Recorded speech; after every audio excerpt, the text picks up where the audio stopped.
भाइयों और बहनों, मैं आपके समक्ष फिर खड़ा हूँ और उसी जनरल लैंड रजिस्टर भूमि भई के बारे में हम बड़ी जल्दी से जो मैंने अपनी पिछली वीडियो में बताया है उसके बारे में थोड़ा सा याद करेंगे और देखते हैं कि कितने लोगों को उस जीएलआर के बारे में पता चला है अब तक। मैं ये उम्मीद रखता हूँ कि आप सबने उस जीएलआर को और उस वीडियो को समझने की कोशिश करी होगी और आपके जहन में एक प्रश्न उठ रहा होगा कि ये जीएलआर जो है ये कैसे हम प्रूव कर सकते हैं, कैसे हम न्यायालय के सामने, न्यायाधीश के सामने इसको गलत साबित कर सकते हैं। क्योंकि यही जो जीएलआर है ये हमारी जो छावनी अथॉरिटीज़ हैं या रक्षा संपदा के डिफेंस स्टेट ऑफिसर हैं उनके लिए ये एक बाइबल की तरह है। बाइबल का मतलब है जैसे हमारे लिए रामायण है, कुरान है, ये उनका एक बहुत महत्वपूर्ण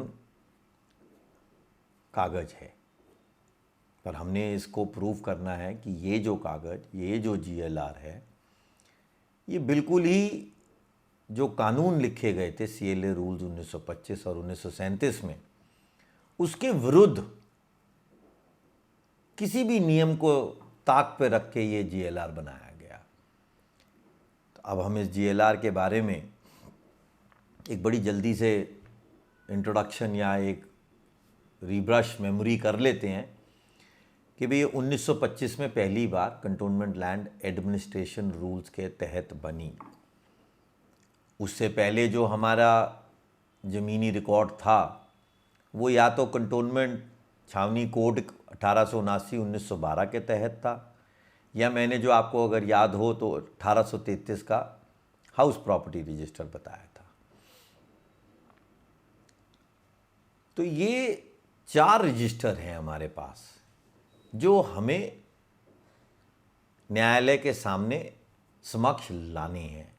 कैसे लाए जाएंगे वो एक अलग से कहानी है, बट अब जल्दी से हम रूल सीएलए को 1925 को रिब्रश करते हैं कि मैंने आपको समझाया था कि उसके एक रूल में 3 में लिखा हुआ है कि इस जीएलआर की एंट्रीज जो हैं वो कैसे की जाएंगी और कैसे ये जीएलआर मेंटेन होगी।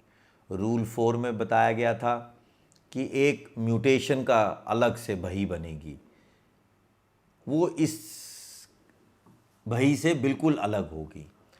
रूल 5 में लिखा गया था कि भी हर 5 साल के बाद ये जो हमारे ज़मीनों की बही है इसको दोबारा से लिखा जाएगा। उसी रूल 6 के अंदर एक सब कैटेगरी 4 में थी, पैरा 4 में, कि कैटेगरी 3 भी ज़मीनें थी और उन ज़मीनों में लिखा गया था जो ज़मीनें प्राइवेट या निजी ज़मीनें हैं उनके लिए लिखा जाएगा। तो इसका मतलब कि ये जो सारा का सारा हमारा छावनी क्षेत्र है जिसमें सिविल एरिया भी आ गया, बंगला एरिया भी आ गया, उसमें भी प्राइवेट या निजी ज़मीनें होती थी।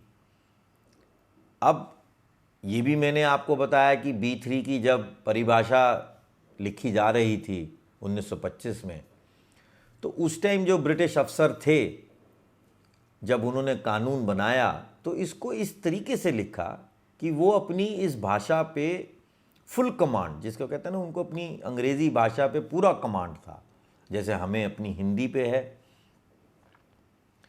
तो उन्होंने उसके अंदर कुछ इस तरीके से लफ्ज़ों का हेर फेर करा कि हमें ये समझ ही नहीं आया कि हम B3 हैं या नहीं हैं और B3 में प्राइवेट लैंड्स हैं या नहीं है, ये कुछ समझ नहीं आया। हम अपने आप को कहीं B3 मान गए जबकि मानना हमें चाहिए था अपने आप को कैटेगरी 3। अब ग्रांट की बात ले ली जाए तो मैंने उसी में समझाया था कि 1864 के कंटोनमेंट एक्ट के बाद कोई भी ग्रांट, उसके रूल 10 में बड़ा क्लियर लिख दिया गया था कि अब से कंटोनमेंट में जैसे छावनी का जो पदाधिकारी है वो देगा और उसी पदाधिकारी को एक सब रजिस्ट्रार, जिसको आप तहसीलदार बोलते हैं, उसकी पावर दे दी गई थी कि वो आज के बाद जितनी भी कोई सेल परचेज होगी छावनी क्षेत्र में, और उस टाइम ये बात को समझो 1864 में कोई सिविल एरिया या बांग्ला एरिया नहीं था, वो सारी रजिस्ट्री वो संभाल के रखेगा और वो ही उनको रजिस्टर करेगा। शायद अगर किसी के पास पुरानी अपनी कोई सेल डीड 1925 से 1879 से 1870 की है, 1912 की है, तो उस पर कंटोनमेंट मजिस्ट्रेट की एज सब रजिस्ट्रार मोहर होगी। तो ऐसा क्या बदला 1925 और 1937 में? सीएलए रूल्स वही हैं, तो ऐसी क्या जरूरत पड़ गई कि 1925 और 1937 में बदलाव देना पड़ा? वो बदलाव क्या था आप लोगों को समझना पड़ेगा। एक उन्होंने रूल डाला 43 उस रूल के अंदर कुछ कंडीशंस लगा दी उन्होंने, और वो रूल जो था rule 9 of the cantonment lands का था, उसके तहत रखा जाना था कि जितनी भी ज़मीनें कंटोनमेंट अधिकारी के नीचे आती हैं वो उनको कुछ कंडीशनों के हिसाब से देखेगा और उन्हीं कंडीशनों के हिसाब से उनमें कुछ एक्नॉलेजमेंट, जिसको आप शायद एडमिशन डीड बोल दें, लेगा।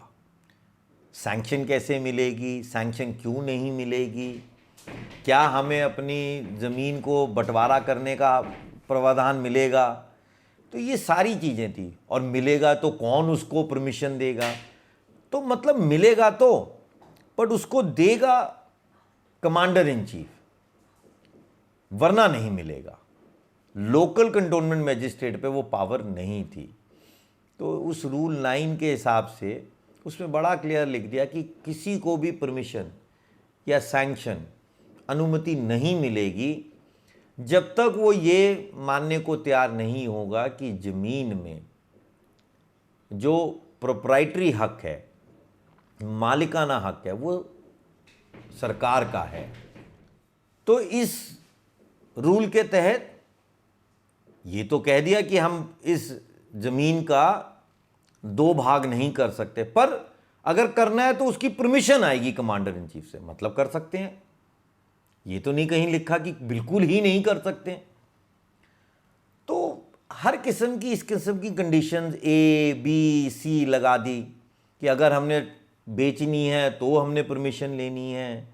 तो इस किस्म की बंदिशों से जो उस टाइम 1938 में मालिक थे या बनने खरीद रहे थे या बेच रहे थे, उनसे इन्होंने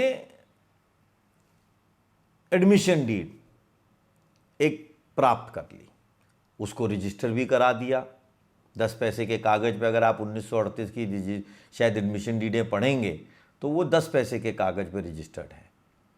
आप हैरान हो जाएंगे, अब सारे कागज़ इनसे मांग लो ये नहीं देंगे आपको, पर आपकी 1938 की एडमिशन डीड निकाल के कोर्ट में या न्यायालय के सामने रख देंगे। वो कैसे आ गई इनके पास, वो कैसे बची हुई है जब दूसरे रजिस्टर नहीं मिल रहे? तो ये देखने की बात है। तो हमने इस जनरल लैंड रजिस्टर को न्यायालय के सामने चैलेंज करना है और इसको प्रूव करना है न्यायालय को कि ये एक फ्रॉड, गलत, पर्ज्ड डॉक्यूमेंट बना हुआ है। इसके टुकड़े हमने जोड़ने हैं 1925 से और वेरियस डॉक्यूमेंट्स। और तब अब मैं आपको एक बड़ी विचित्र कहानी बताता हूँ कि 2009 में मैंने अपने जो अध्यक्ष थे स्वर्गवासी राजकुमार जी और उनके जो 2-4 सिपह सलार थे जैन साहब, और वो उनसे यही मांगा था कि क्यों ना हम 2009 में एक ऐसा दावा डालें जिसमें हम इस जनरल लैंड रजिस्टर का न्यायाधीश से एक स्टेटस क्यो का ऑर्डर ले लें कि हाँ, इस बातों से लगता है ये जो कागज़ या डॉक्यूमेंट है ये शायद कानून के तहत नहीं बना है। बट मैंने आप सब लोगों को बोला कि विदम्ना, हम सब लोग एक होना नहीं चाहते, हम सब चाहते हैं। उस टाइम भी मुझे यही ज्ञान बांटा गया कि दास साहब अपना सोचो, आपका केस आ रहा है, आपको दुनिया से या 2 लोगों से क्या लेना, आपको कोई कागज़ मिल रहा है, हमारी रजिस्ट्री मिली, हमें दो, बस इतना सोचो। तो भाइयों, मैं अब भी आपको यही बोलता हूँ कि अगर इस हिंदुस्तान की 57 छावनियों में आपने एक बदलाव की दिशा करनी है और एक मुहिम चलानी है जिससे दफ्तर और पूरा ऊपर की मिनिस्ट्री का महकमा डरे, मैं कहता हूँ जितने भी सिविल एरिया में और बंगला एरिया में लोग रहते हैं वो सारे, चाहे वो जलंधर हो, चाहे वो इलाहाबाद हो, चाहे आगरा हो, कानपुर हो,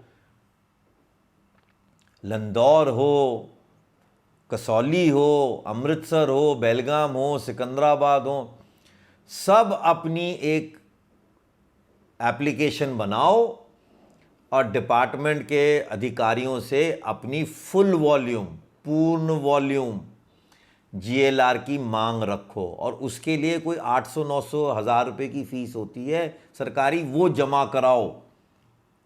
और जैसे ही आपके हाथ में ये जीएलआर आ जाए सबके, तो कृपया करके उसको पढ़ो, उसके बारे में मेरी जो वीडियोस देखी हैं उनमें देखो क्या त्रुटियां हैं, क्या गलतियां हैं। और अगर आपकी इच्छा हो तो हम दोबारा इस बात पे एक बातचीत कर सकते हैं। और हम वो जो मैं अंबाला छावनी में 2009 में करना चाह रहा था, वो अब हम हर छावनी में करें और इस जीएलआर को गलत साबित करें। मैं आखिरी में बस एक यही बात बोलना चाहता हूं कि बेझिझक किसी घबराहट को हटा के मेरे को आप सब लोग फ़ोन कर सकते हैं, बात कर सकते हैं मेरे से। कोई सवाल है, उसका प्रश्न है, कोई उसका जवाब चाहिए, आप मेरे से बात करो, जुड़ो। इसको अगर हम जुड़ गए इस मुहिम में तो हम आधी से ज़्यादा लड़ाई यहीं जीत जाएंगे। और मैंने जो पहले भी एक बात बोली, कुछ लोग अपने आप को आजकल आधा अधूरा वकील बताने लग गए हैं। कृपया जिससे भी बात करें, जब तक आपको ये ना लगे, चाहे मैं भी हूँ, कि हम एक पूरे विश्वास की तरह खड़े हो सकते हैं इकट्ठे, कृपया इस टॉपिक के ऊपर या इस काम पे बड़ा ध्यान से अपनी प्लीडिंग बनाएं। क्योंकि अगर हम न्यायालय के सामने हारते हैं तो आप नहीं हारते हो, हम सब हारते हैं। मैं इसी बात से और आप लोगों की इच्छा के अनुसार ये हिंदी में अनुवाद जो किया मैंने, इसमें अगर कोई गलतियाँ हैं, कोई लफ्ज़ों का अंग्रेज़ी में उसको प्रोनाउंसमेंट बोलते हैं, उच्चारण अगर मेरा गलत है तो मैं उसके लिए माफ़ी मांगता हूँ। और आप सबसे उम्मीद करता हूँ कि आप मेरे साथ इस मुहिम में साथ जुड़ेंगे। धन्यवाद। जय हिंद।